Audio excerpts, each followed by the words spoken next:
Hello అండి. ఇంతకుముందు మనం 5th క్లాస్ ఈవీఎస్లో 8th లెసన్స్ వరకు కంప్లీట్ చేసుకున్నాము. ఈరోజు 9th లెసన్లో ఉన్న వాతావరణం గాలి లెసన్లో ఇంపార్టెంట్ పాయింట్స్ చూద్దాం. భూ ఆకర్షణ శక్తి, భూభ్రమణము, భూ పరిభ్రమణాల వలన గాలి నిరంతరం కదులుతూ ఒక ప్రదేశం నుండి మరొక ప్రదేశానికి వీస్తూ ఉంటుంది. భూమిపైన గాలి పరిమాణం కొన్ని చోట్ల ఎక్కువగాను మరికొన్ని చోట్ల తక్కువగాను ఉంటుంది. గాలికి ఒత్తిడి, బరువు, ఖాళీ స్థలాన్ని ఆక్రమించుకోవడం మొదలైన ధర్మాలు ఉంటాయి. వాతావరణం. భూమి చుట్టూ గాలి ఒక దుప్పటిలాగా ఆవరించి ఉంది. ఈ పొరనే వాతావరణమని అంటారు. వేడిమి, మేఘాలు, గాలిలో తేమ, ఒత్తిడి మొదలగు విషయాల ద్వారా వాతావరణ స్థితి ఎలా ఉందో తెలుసుకోవచ్చు. ఇక్కడ వాతావరణ వివరాలు నమోదు చేయడానికి కొన్ని చిహ్నాలు, గుర్తులు కింద ఉన్నాయి. ఆకాశం మబ్బులతో ఉంటే ఈ విధంగా, ఎండగా ఉంటే, వర్షం పడితే, వడగళ్ళ వాన పడితే, గాలి తూర్పు నుండి పశ్చిమ దిశగా వీస్తే, గాలి పడమర నుండి తూర్పు దిశగా వీస్తే, గాలి దక్షిణం నుండి ఉత్తర దిశగా వీస్తే, గాలి ఉత్తరం నుండి దక్షిణ దిశగా వీస్తే, చలిగా ఉంటే ఇట్లా మంటలు, ఎండ ప్రకాశవంతంగా ఉంటే సూర్యుడు. కాలాలు. భూమి సూర్యుని చుట్టూ పరిభ్రమించడం వల్ల భూమి అక్షం వంగి ఉండడం వలన కాలాలు, ఋతువులు ఏర్పడతాయి. వాతావరణాన్ని బట్టి సంవత్సరాన్ని 3 కాలాలుగా విభజించారు. అవి చలికాలం అంటే శీతాకాలం, ఎండాకాలం, వేసవికాలం, వర్షాకాలం అంటే వానాకాలం. చలికాలం. చలికాలంలో మొక్కలపైన సీతాకోక చిలుకలు తిరుగుతూ ఉంటాయి. చలికాలం తర్వాత కోయిల కూయడం మొదలు పెడుతుంది. మామిడి చెట్లకు పూత వస్తుంది. అంతటా పూలు వికసిస్తాయి.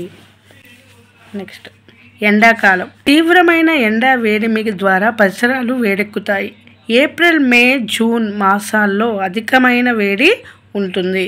చల్లటి నీళ్లు, పానీయాలు తాగాలనిపిస్తుంది. ఈ కాలంలో మామిడి పండ్లు, ముంజలు కూడా లభిస్తాయి. ఎండాకాలంలో శరీరానికి గాలి బాగా తగిలేలా సన్నని నువ్వుల బట్టలు వేసుకోవాలనిపిస్తుంది. బయటకు వెళితే వడదెబ్బ భయం ఉంటుంది. ఎండలో తిరిగితే వేడి తగలడం, జ్వరం రావడం ఇంకా ఎన్నో ఇబ్బందులు ఎదురవుతాయి. నెక్స్ట్ వర్షాకాలం. జూలై, ఆగస్టు మాసాల్లో వర్షాలు ఎక్కువగా కురుస్తాయి. July, August.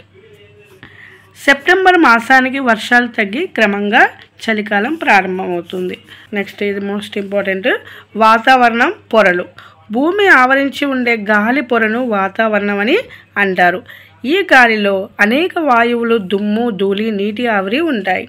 మేఘాలు, గాలి వీయడం, తడి, పొడిదనం, చలి, ఎండ, వాన కురిసే అవకాశం మొదలైన అంశాల ఆధారంగా వాతావరణం గురించి చెప్పవచ్చు.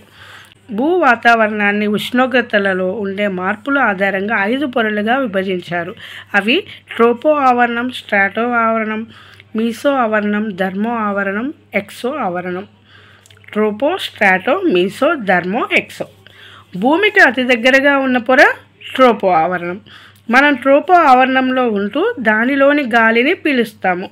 వాతావరణంలోని ప్రతి అంశం ఈ పొరలో సంభవిస్తాయి. ట్రోపో ఆవరణం భూమి నుండి పైకి పోయే కొద్దీ ఉష్ణోగ్రత తగ్గుతుంది. వాతావరణం రోజంతా ఒకేలా ఉండదు, మారుతూ ఉంటుంది. కొన్నిసార్లు ఆకాశంలో మబ్బులతో, గాలితో, తేమతో ఉంటుంది. చల్ల గాలి వీస్తుంది. మరికొన్నిసార్లు పొడిగా ఉంటూ వేడి గాలి వీస్తూ ఉంటుంది. వాతావరణము సౌరశక్తి ద్వారానే వేడెక్కుతుంది. భూమిపైన అన్ని భాగాలు ఒకే పరిమాణంలో సౌరశక్తి పొందలేవు. ధృవాల కన్నా భూమధ్యరేఖ ప్రాంతాలకు అధిక సౌరశక్తి లభిస్తుంది. ఉష్ణోగ్రతలలో భేదాలు గాలి కదలటానికి, వాతావరణం ఏర్పడటానికి కారణమవుతాయి. సూర్యకిరణాలు, గాలి, సముద్రం, నదులు, చెట్లు, భూమిపైన ఉండే ప్రదేశం యొక్క ఎత్తు మొదలైనవి వాతావరణంలో మార్పులకు కారణం. సూర్యకిరణాలు, గాలి, సముద్రం, నదులు, చెట్లు, భూమిపైన ఉండే ప్రదేశం యొక్క ఎత్తు మొదలైనవి ఈ యొక్క ఎత్తు మొదలైనవి వాతావరణానికి మార్పులకు కారణం.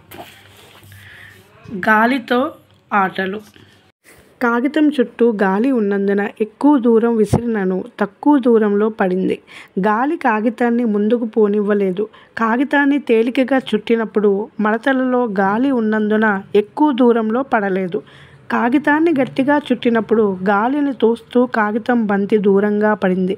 గాలి కాగితంపై, కాగితం బంతి గాలిపై చూపెట్టే ఒత్తిడిని బట్టి కాగితం పడే దూరం ఆధారపడి ఉంటుంది. పారాషూట్ నెమ్మదిగా కిందకు దిగుతుంది. అది వేగంగా కిందకి పడకుండా పారాషూట్లోని బట్టను గాలి ఆపుతుంది. కాబట్టి ఆకాశం నుండి భూమిపైకి దిగేవారు పారాషూట్కు వేలాడుతూ నెమ్మదిగా భూమిపైకి దిగగలుగుతారు. వాయుసేనకు సంబంధించిన యుద్ధ విమానాలు, హెలికాప్టర్లు, పారాషూట్లు ఉంటాయి. ప్రమాదం జరిగినప్పుడు వీటిని ఉపయోగిస్తారు. గాలికి శక్తి ఉంది. అది వస్తువులను కదిలిస్తుంది. అందువల్లనే గాలిమర లేదా మనం తయారు చేసిన కాగితం పువ్వు తిరుగుతుంది. గాలికుండే ఈ శక్తిని ఆధారం చేసుకొని పెద్ద పెద్ద చక్రాలను తిప్పడం ద్వారా విద్యుత్తును కూడా ఉత్పత్తి చేస్తారు. దీన్నే పవన విద్యుత్ అని అంటారు. మీకు తెలుసా? గాలిలో అనేక వాయువులు ఉంటాయి. ముఖ్యంగా నత్రజని, ఆక్సిజన్, కార్బన్ డైఆక్సైడ్, నీటి ఆవిరి ఉంటాయి. వీటికి రంగు, రుచి, వాసన ఉండదు. కావున గాలికి కూడా రంగు, రుచి, వాసన ఉండదు. ఈ వాయువులు కంటికి కనబడని చిన్న రేణువుల రూపంలో ఉంటాయి. గాలిలో ఎక్కువగా ఉండే వాయువు నత్రజని, తర్వాత ఆక్సిజన్ ఎక్కువగా ఉంటుంది. కార్బన్ డైఆక్సైడ్ తక్కువగా ఉంటుంది. నెక్స్ట్, గాలి ఎందుకు? మొక్కలు ఆహారం తయారు చేసుకోవడానికి గాలిలోని కార్బన్ డైఆక్సైడ్ని తీసుకొని ఆక్సిజన్ను వదులుతాయి. జంతువులు శ్వాసక్రియలో గాలిలోని ఆక్సిజన్ను తీసుకొని కార్బన్ డైఆక్సైడ్ వదులుతాయి. చెట్లు ఎక్కువగా ఉన్న చోట తాజా గాలి ఉంటుంది. ఆక్సిజన్ నీటిలో కరుగుతుంది. నీటిలో నివసించే జంతువులు నీటిలో కరిగిన ఆక్సిజన్ను తీసుకుంటాయి. నెక్స్ట్, గాలి కాలుష్యం. పొగ తాగిన వారితో పాటు వారు వదిలిన గాలిని పీల్చిన వారికి కూడా ఊపిరితిత్తుల వ్యాధులు, టీబీ, క్యాన్సర్ వంటి ప్రమాదకరమైన వ్యాధులు కూడా వస్తాయి. అంతే అండి. ఈ లెసన్లో ఉన్న ఇంపార్టెంట్ పాయింట్స్ అయిపోయినాయి. నెక్స్ట్ లెసన్లో ఉన్న ఇంపార్టెంట్ పాయింట్స్ చూద్దాం. సూర్యుడు, గ్రహాలు, సౌర కుటుంబం. ఆకాశంలో మేఘాలు, సూర్యచంద్రులు, నక్షత్రాలతో పాటు కొన్ని గ్రహాలు, తోకచుక్కలు వంటివి ఉంటాయి. కొన్ని మన కంటికి కనబడతాయి, మరికొన్ని కనబడవు. రాత్రిపూట కనబడే మినుకు మినుకు ప్రకాశించే నక్షత్రాలన్నీ మన నుండి అనేక కోట్ల కిలోమీటర్ల దూరంలో ఉండడం వలన చిన్నవిగా కనబడతాయి. దాదాపు 500 మంది ప్రయాణికులు కూర్చుండే విమానం కూడా ఆకాశంలో ప్రయాణిస్తున్నప్పుడు మనకెంతో చిన్నగా కనిపిస్తుంది. మీకు తెలుసా? సూర్యుడు కూడా ఒక నక్షత్రమే. భూమికి మిగతా నక్షత్రాల కన్నా దగ్గరగా ఉండడం వలన సూర్యుడు పెద్దగా కనబడుతూ మనకు వెలుతురును, వేడిమిని ఇస్తున్నాడు. సూర్యుడు ఒక మండుతున్న అగ్నిగోళం. సౌర వ్యవస్థలో అన్నిటికన్నా పెద్దది సూర్యుడు.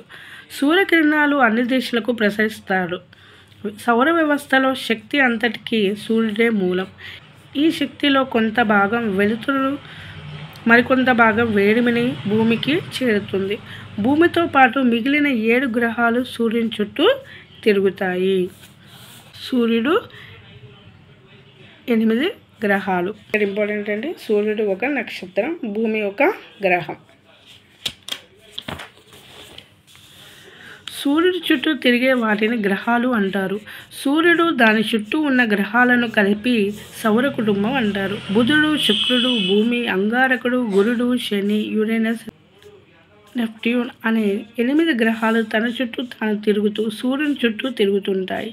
పూర్వం ప్లూటోను కూడా ఒక గ్రహంలాగా పరిగణించి నవగ్రహాలు అనేవారు. కానీ ప్రస్తుతం శాస్త్రజ్ఞులు ప్లూటోను గ్రహం కింద పరిగణించట్లేదు.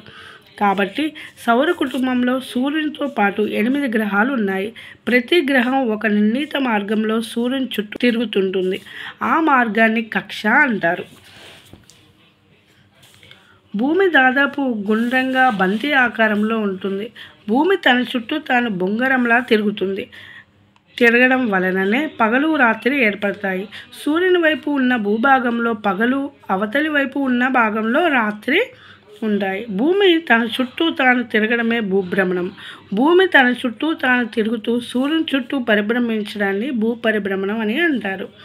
భూమి ఒకసారి తన చుట్టూ తాను తిరగడానికి 24 గంటల సమయం పడుతుంది. దీనినే మనం రోజుకు పరిగణిస్తాం. ప్రతిరోజు సుమారు 12 గంటల పగటి సమయం మరియు దాదాపు 12 గంటల రాత్రి సమయం ఉంటుంది. భూమి పశ్చిమం నుండి తూర్పు వైపు తిరగడం వలన తూర్పున సూర్యోదయం, పశ్చిమ సూర్యాస్తమయం సంభవిస్తాయి. భూమి, చంద్రుడు. భూమి యొక్క సహజ ఉపగ్రహం చంద్రుడు. అంతరిక్షంలో ఒక గ్రహం చుట్టూ తిరిగే మరి ఒక ఖగోళ పదార్థం ఉపగ్రహం అంటారు. భూమి చుట్టూ చంద్రుడు ఒక క్రమబద్ధమైన కక్షలో తిరుగుతుంటాడు. ఒకసారి భూమి చుట్టూ తిరగడానికి చంద్రునికి దాదాపు 28 రోజులు సమయం పడుతుంది. చంద్రునికి స్వయం ప్రకాశ శక్తి లేదు. సూర్యుని కాంతి చంద్రునిపై పడి పరావర్తనం చెందుతుంది. కక్షలో తిరుగుతున్నప్పుడు పౌర్ణమి రోజున చంద్రుని మొత్తంగా చూస్తాం. మిగిలిన రోజుల్లో చంద్రుడు వివిధ ఆకారాలుగా, ఒకసారి చిన్నగా మరొకసారి పెద్దగా కనబడతాయి. చంద్రునికి ఒక భ్రమణం పూర్తి చేయటానికి దాదాపు 28 రోజులు పడుతుంది. భూమిలాగే చంద్రుడు, ఇతర గ్రహాలు తమ చుట్టూ తాము తిరుగుతూ ఉంటాయి. చంద్రుడు భూమి చుట్టూ తిరుగుతాడు. భూమి సూర్యుని చుట్టూ తిరుగుతుంది. చంద్రకళలు. చంద్రుడు భూమి చుట్టూ పరిభ్రమిస్తున్నప్పుడు దాని ఆకారం మారినట్లుగా కనబడుతుంది. చంద్రుడిపై ఉండే ప్రదేశాలు గ్రహించే సూర్యకాంతిలో మార్పుల వల్లే చంద్రుని ఆకారంలో తేడాలు ఉన్నట్లు భూమి నుండి కనపడుతుంది. ఇట్లా ఏర్పడడాన్ని చంద్రకళలు అని అంటారు. సో ఇంతటితో ఈ లెసన్ కంప్లీట్ అయిపోయింది. Thanks for watching.